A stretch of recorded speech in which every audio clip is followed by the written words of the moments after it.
From Nashville, Tennessee, Music City, USA, and the home of hot chicken, it's the Rick Altizer Show.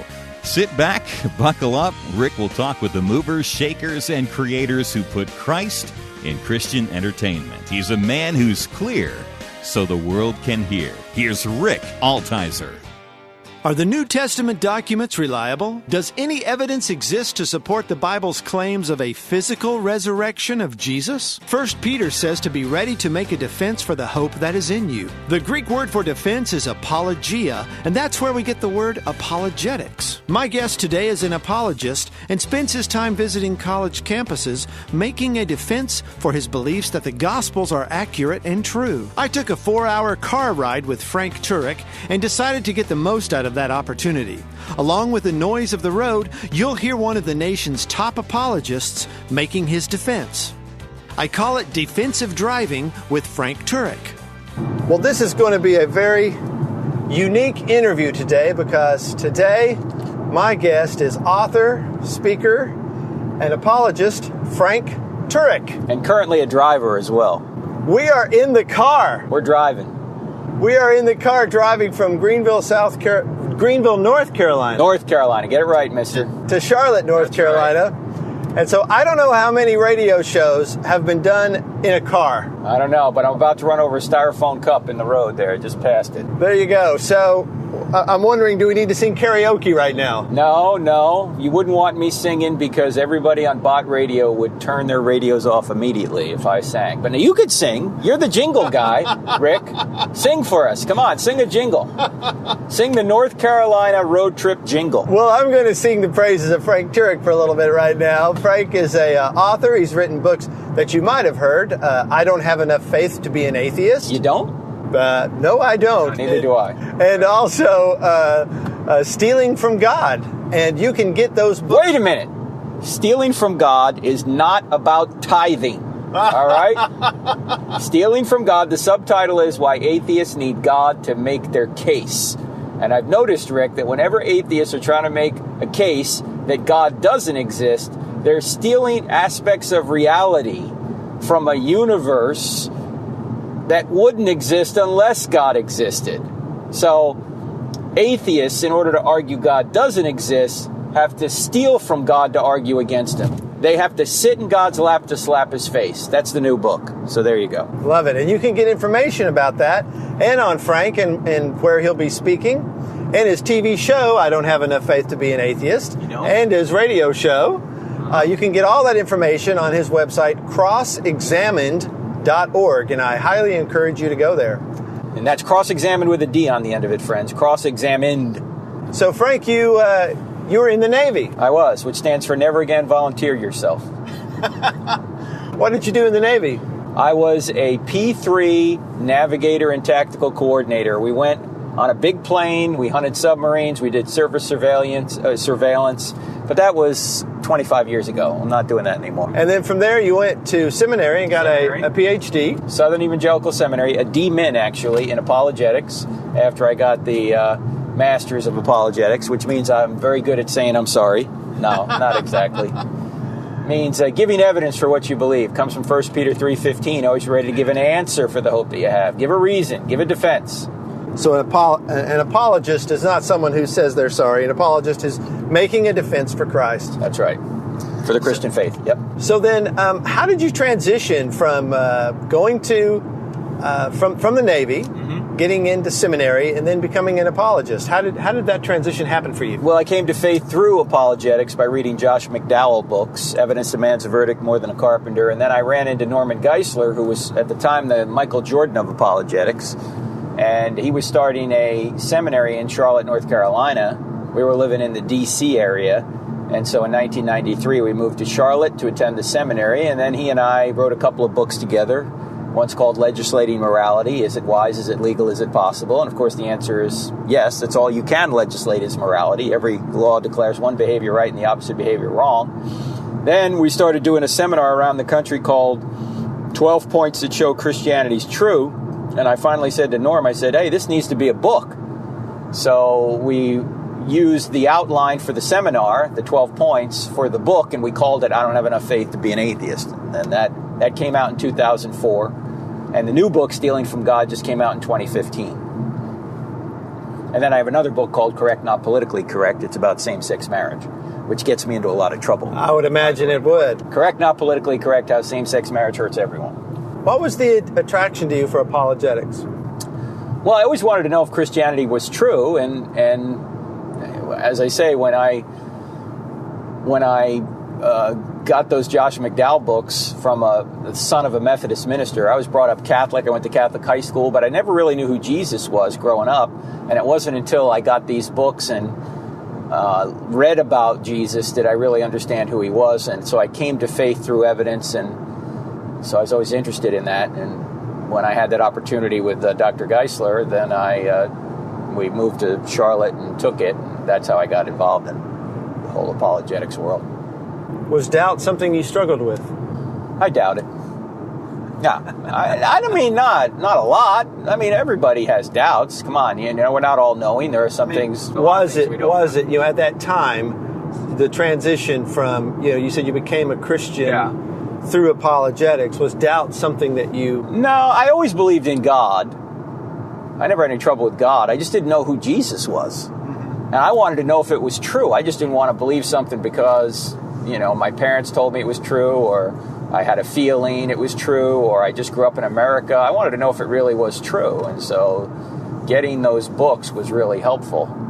And then I wanted to tell other people about it, and that's how I got involved. So I'm not somebody plagued by doubts all the time, although everybody has doubts. I mean, come on. If you don't have doubts, you're not thinking. But that's true of any worldview.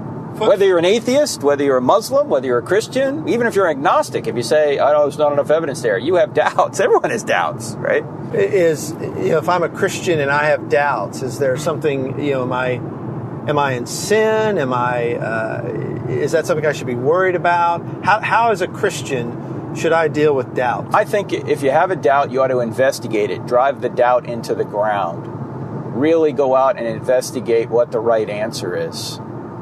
But I was on a radio program not long ago with a friend of mine in California. His name is Frank Turek. He has a show out in KKLA. And we were talking, and he was asking some questions regarding doubts and how a lot of people call into his show with doubts. And I said to him, hey, Frank, let's just say that, for the sake of argument, that Jesus really rose from the dead. That God exists and Jesus really rose from the dead. I think the evidence is very strong this is the case. That's what apologetics is all about. I said, does that fact change because you doubt it or somebody else doubts it? No. The fact that Jesus rose from the dead is true regardless of whether you really believe it strongly or you don't. It's true. If Jesus really rose from the dead, that's true whether I believe it or not, whether an atheist like Richard Dawkins believes it or not. It's true regardless of what we believe about it. So if the evidence is good, and it's excellent for Christianity, then it doesn't really matter what I believe about it. It's true regardless of that. In other words, my psychological state does not change the facts of Christianity. And no one's psychological state changes the facts of Christianity. If Christianity is true, if Jesus rose from the dead, that's true if everyone in the world said it was false, it would still be true. Mm-hmm. If it actually... Yeah, if it actually happened. So that's the real question. Investigate. See if it really happened. And I think when you investigate it, you realize that God does exist, and therefore miracles are possible, because the greatest miracle has already occurred, the creation of the universe out of nothing. So a lesser miracle like the resurrection is easy to believe if in fact this is a theistic universe, and it is. If Genesis 1 is true. If Genesis 1:1 is true, the resurrection's an easy miracle to believe. In the beginning, God created the heavens and the earth. Yep. All of a sudden, out of nothing, all of a sudden, everything showed up. If that can happen, sure, then, hey... A resurrection is not a problem. Not a problem. Neither's Jonah, neither's parting the Red Sea, neither's making axe heads float in water, neither walking on water or Jesus healing somebody. This is easy compared to the universe being created out of nothing by God. If God can do that, every other miracle in the Bible is easy to believe. We just have to investigate to see if it's historically reliable, if the documents of the New Testament are historically reliable. And I think when you look at that, you realize they are. So then how do I investigate that? I want to know, I grew up, got saved in a church when I was 14, and now I'm, older in life, and I want to know Is this really true? I don't want to just believe it because some pastor told me when I was 14 or my family, I was raised in it or whatever. How do I investigate that? Well, that's why we put together the book, I Don't Have Enough Faith to Be an Atheist, and we go in a sequential order. We start with truth. Does truth exist? Because if there's no truth, obviously the Bible can't be true. Of course, if there is no truth, then any book written by an atheist can't be true. And as you know, we're just coming from a seminar at Eastern Carolina University. That's why we're driving back to Charlotte right now. And we pointed out last night, as we always do, that if someone ever says there is no truth, you simply ask them a question. Is that true? Is it true there's no truth? It's self-defeating to say there is no truth. Of course there's truth. So the next question you look at, is it true that God exists? And last night, as we do in the book, we went through some arguments that God exists. One of the arguments is, we've just mentioned briefly here, is the creation of the universe out of nothing.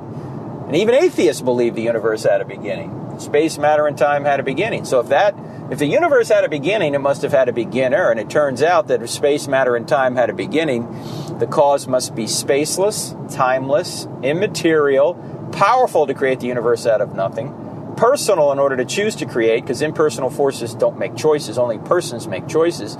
Also intelligent, because the universe happens to also be fine-tuned. Now, for our listeners out there, when you think of a spaceless, timeless, immaterial, powerful, personal, intelligent cause, who do you think of? That's what we mean by God. Mm-hmm. So if God exists, the third question then is, are miracles possible? And as we've just pointed out, if God exists, miracles are possible, because the greatest miracles already occurred, the creation of the universe out of nothing. So then the fourth question you need to ask to see if Christianity is true, after does truth exist, does God exist, and are miracles possible, is the New Testament true? Is it historically reliable? And I think the evidence is very strong that the New Testament documents are telling us the truth. There's a lot of good evidence for that. We lay it all out in the book, I Don't Have Enough Faith to Be an Atheist. You're listening to the Rick Altizer Show on Bot Radio Nashville, 89.1 FM, 1160 AM. And so I'm here with Frank Turek, apologist. And Frank, I wanted to ask you, many of my listeners have high school kids going into college. And they're going to be concerned about sending their kids to these colleges, even sometimes Christian colleges, begin to espouse a worldview that's very different from the view you're communicating. Right. So as parents, what can we do to help our kids, to help get them ready? They might have been homeschooled, and now that they're going to a university, what kind of things can we do as parents to prepare our children for some of the things they're going to be hearing? Well, the number one thing, or let me put it this way, parents are still viewed by their kids as the most influential people in their lives. So they don't want you to give them a book to read. They want you to know the material and discuss it with them. So we have resources like I Don't Have Enough Faith to Be an Atheist and Stealing from God. And we actually have a full DVD set that's 7 hours long. It comes with workbooks, curriculum. It's called Why I Still Don't Have Enough Faith to Be an Atheist. They can get all this at crossexamined.org. Just click on store. And you can go through this with your kids. Make sure they're grounded in the truth before they go off to college, because the easiest way to get picked off in a war is to not know you're in one. And when you go to college, you're in a war, and it's mostly a war against Christianity. So these young people need to have evidence that Christianity is true, because 75% of them will go off to college, Rick, and they'll walk away from the church largely because they don't have evidence that it's true. They'll hear a couple of arguments they think are good against Christianity. They're not, but they think they're good, and they don't know how to handle them. So they just abandon the faith, they abandon the church, and only about half come back by the time they're age 30. So it's really important to prevent this kind of thing, and one way to prevent it is to give them evidence to show them rationally why Christianity is true and why it takes a lot more faith to believe anything else than just that God exists and Jesus rose from the dead. You know, you said something that really stuck with me. You said that they don't want you to just send them to a book. Mm-hmm. They want you to know about it and talk with them. I remember hearing Josh McDowell talking about this generation perceives truth relationally. Right. So, give us parents some examples of how they can relationally communicate this to their kids. Well, one thing they can do is play what's called Spot the Lie. So say you're watching TV with your kids and just about everything you see on TV has some sort of worldview problem with it. Say you're watching TV and you see 94% of the sex on TV is portrayed as premarital sex, and there's never any consequences. Everyone's happy, there's no problem, no emotional hurt, no physical hurt, everyone's good, it's just a big fun time. You can stop the thing and go say to your kid, hey, what's the lie being told here in this show? Spot the lie. Spot the lie. You don't have to break out your Bible and make it some kind of moralistic teaching. It's just kind of a natural way. Or you hear something on the radio, or you just see something with your kid and hey, what's the lie in this? Do you think this is really true? Do you think this really is the way life is? That people have sex all over the place and there's never any negative consequences, nobody's ever hurt, everything's fine, everything's good? Is that the way life really works? You really think that's true? What's the lie being told here? Or you're watching some sort of science show, so-called science show, and they say something like, well, we all know that everything evolved from a one-celled creature without intelligent intervention. You might stop and say, well, how do we know that? Are you sure that's true? Why do you think that's true? Why do you think they're saying that? Why do you think they could never at least say it's possible that there's an intelligent being out there who did this? Why do they never suggest that? Just have a discussion about it. Spot the lie. And one of the big things that's big in our culture today, of course, is homosexuality and issues related to sexuality. In fact, I tell audiences everywhere, like I did last night, that there's a new religion in America. It's called the religion of sex.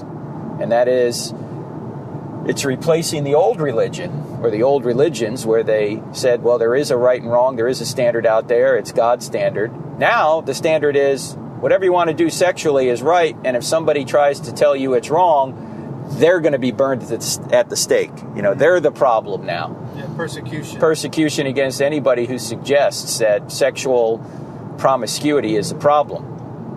And the kids today live in this world of an over-sexualized culture, so you have to talk about these issues. You just can't let them go. You've got to talk about why it's actually a good thing to wait to have sex till marriage, and why you'll ruin the opportunity for you to really enjoy sex as it's meant to be if you try and do it too soon with the wrong people. You're listening to the Rick Altizer Show on Bot Radio Nashville, 89.1 FM, 1160 AM. Seems like we want to, in our culture, define who we are. We don't want God to define us. No, yeah. You know, you're not going to tell me anything about me, God. I'm going to define myself, who I am, what sex I am. I set that definition. I am my own God. And so it leads me to my next question. Many of the atheists I've spoken with, I see it in anger with God. Yeah. And if you dig deep, because Paul says in Romans 1, it's self-evident that God's existence is evident. We all know it. We all see it. We look out here and we know it's designed. We know it's created. We know there has to be a creator because the design is so evident to us all. But so many people seem to be hostile to God. And when you start digging, which I encourage many of my listeners, if you have atheist friends, start asking questions. You'll find there's tragedy, there's hurt, there's pain, there's abuse. And so as we navigate in relationships with people, which is what we're called to do, we're called to make disciples, and that's done relationally. How do we communicate to someone who's had a tragedy in their life, who's been abused, and they say, if God can allow this, then I'm so mad at you, God, I'm going to hurt you. I'm going to not believe in you. I'm going to hurt you back. You've hurt me so much, God, and it's coming from hurt. I'm going to hurt you back, and I'm going to not even believe in you. How do you communicate to that person? Well, I think one question you need to ask people, that I always ask them if there's any hostility, or I sense any hostility, is this: if Christianity were true, would you become a Christian? And you'd be surprised, a lot of atheists will say no. And the reason they'll say no is because they don't want Christianity to be true. You see, as you just said, they want to be their own God. They don't want there to be a God. They want to do their own thing. And so they will say, no, I won't become a Christian. Well, with somebody like that, all you can do is love them, and hopefully the love will come through at some point. You know, maybe someday there'll be a tragedy in their life and your phone will ring and they will be on the other end. Why? Because when something like that happens, they're not going to call their atheist buddy. They're going to call you, somebody, a person of spiritual depth. So there is a lot of hurt out there, and I think that you just got to be wise and ask the right questions, as you mentioned, Rick, And one of them is, if Christianity were true, would you become a Christian? Some people are also just angry because Christians have wronged them. But you might want to point out to them, look, if God exists, and he does, and he's an infinite being, and he is, you can curse him all day. You're not going to hurt him at all, right? I mean, you're not going to diminish an infinite being. You can praise him all day. You're not going to help him either, right? He's an infinite being. The reason that God seeks our praise is not for his benefit, but for ours, right? He wants what's best for us, and he knows that we're ultimately going to do better and experience what we were created for, which is to know him, by trusting in him and loving him. So he knows what's best for us, the creatures he created to love and for love. He knows what's best for us, and that is to find our rest in him, as Augustine put it. Well, I'm going to, kind of go back to this, and in our last few minutes of our interview, we're going to get real serious. And how do you answer the question of why do these bad things happen if there is this God who is loving and kind? Why do these bad things happen? Why can a loving God allow these bad things? Right, excellent question. Well, 2 points. First point is, because there's evil doesn't mean there is no God. It actually means there is God. Because there would be no such thing as evil unless there was good, and there'd be no such thing as good unless God existed. So evil doesn't disprove God. Evil may prove there's a devil out there, but evil doesn't disprove God, because evil, it only makes sense if there's a standard of good, and good is what we mean by God's nature. If there's no God, there's no good, which means there's no evil. But the second part of the question is more difficult to answer, because there's so many different reasons God could allow evil to occur. We have free will. Obviously, evil is necessary, or I shouldn't say it's necessary, it's possible if there's free will, because if God were to force us to always do good, we'd be robots, right? And then we couldn't love.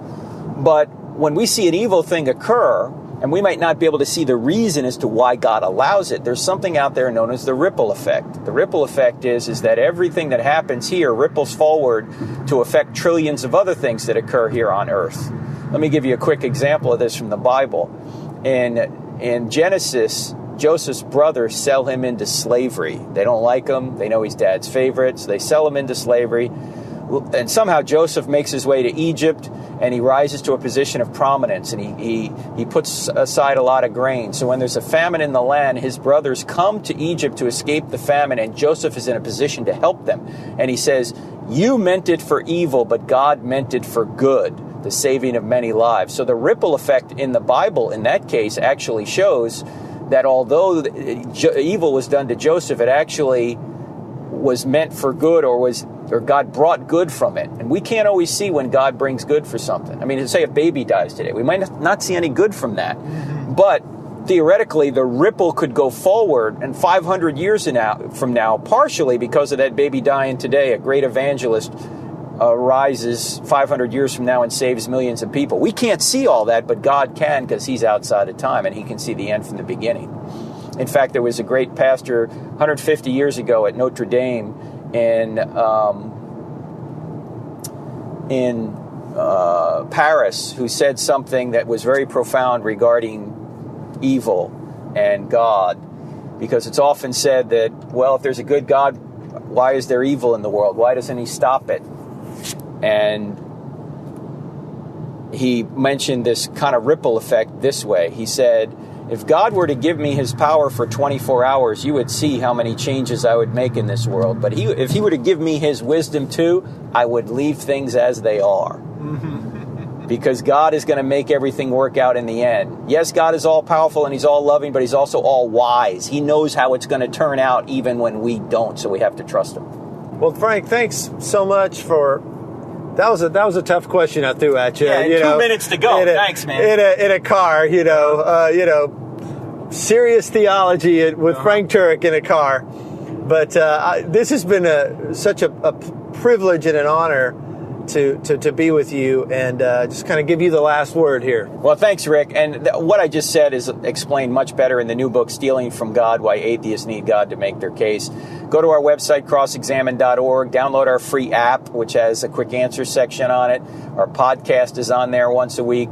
And also sign up for our Facebook page. We put out 2 videos every day, short little videos that can help you in your walk with Christ and to get answers to your basic questions about Christianity. The Facebook page is crossexamined.org, and we have another one called Dr. Frank Turek. So sign up for that, and you and I hopefully will do this again sometime. Frank, I really appreciate you doing this. This is awesome. Thanks, brother. Thanks. I would love to connect with you online. You can get more info on my website, rickaltizer.com, or how about on my Facebook page, facebook.com/Rick Altizer Show. By the way, Altizer is spelled Altizer. I want to thank the great folks at Bot Radio for supporting this show, and most importantly, I want to thank you for listening. I'd love to hear from you, so be sure to check us out again next week as we discuss how we communicate the gospel through media to our culture. Let's be clear so the world can hear. I'll talk to you next week, and thanks for listening.